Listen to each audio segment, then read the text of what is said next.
Olá pessoal, sejam bem-vindos a mais um vídeo. Meu nome é Leandro Boas.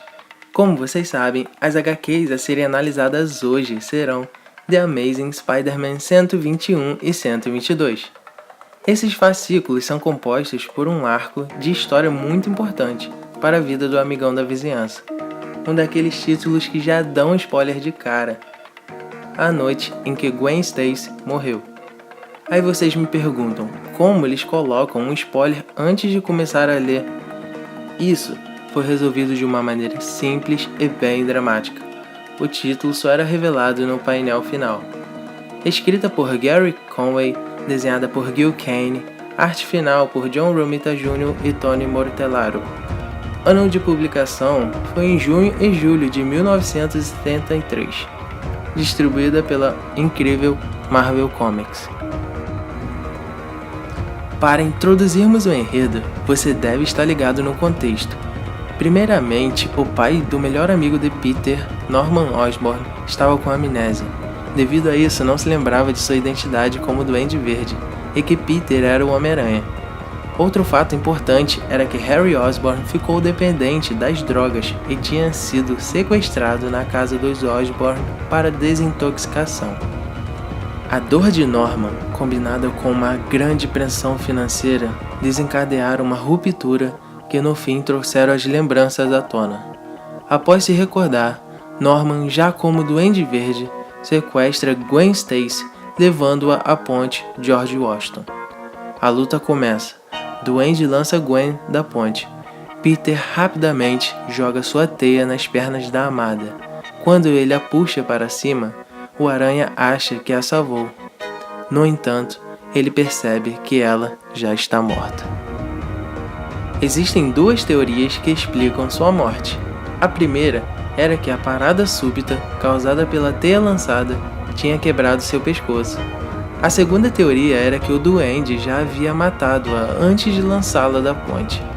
Porém, o assunto foi esclarecido num editorial publicado em Amazing Spider-Man 125.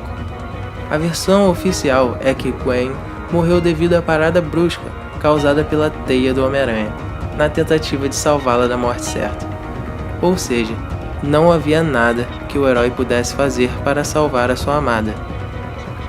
Seguindo o enredo, o Duende escapa e o Homem-Aranha chora no cadáver de Gwen e jura vingança pela sua morte.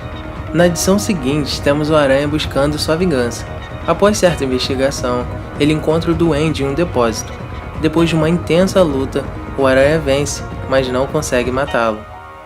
Duende Verde, vendo uma grande oportunidade, usa seu planador para atacar as costas com um ataque que seria letal. Porém, não obteve sucesso, pois o Aranha foi alertado pelo seu sentido, conseguindo esquivar-se e o planador indo ao encontro do Duende, que aparentemente morreu.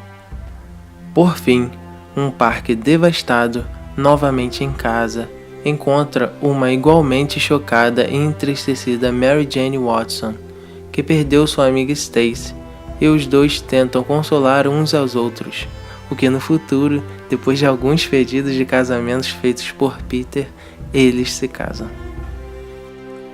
Agora eu irei destacar as maiores relevâncias desse arco. Uma delas é chamada de O Fim da Inocência.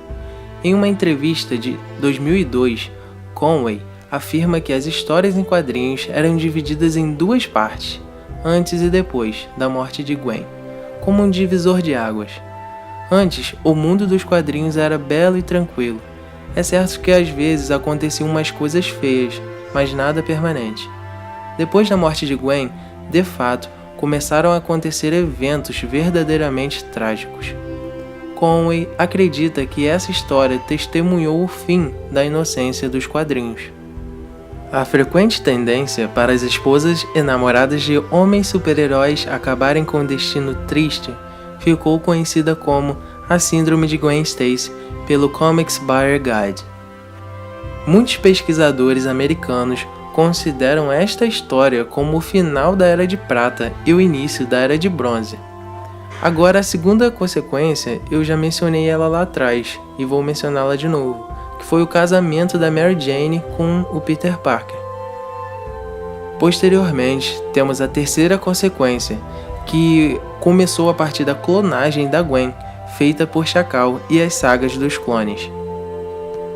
The Amazing Spider-Man 121 e 122 dá um salto corajoso e permanente nas histórias em quadrinhos, trazendo de uma maneira assombrosa para a época e marcante a morte da namorada de um dos heróis mais importantes da cultura popular, tornando-se uma HQ emblemática no universo do Aranha.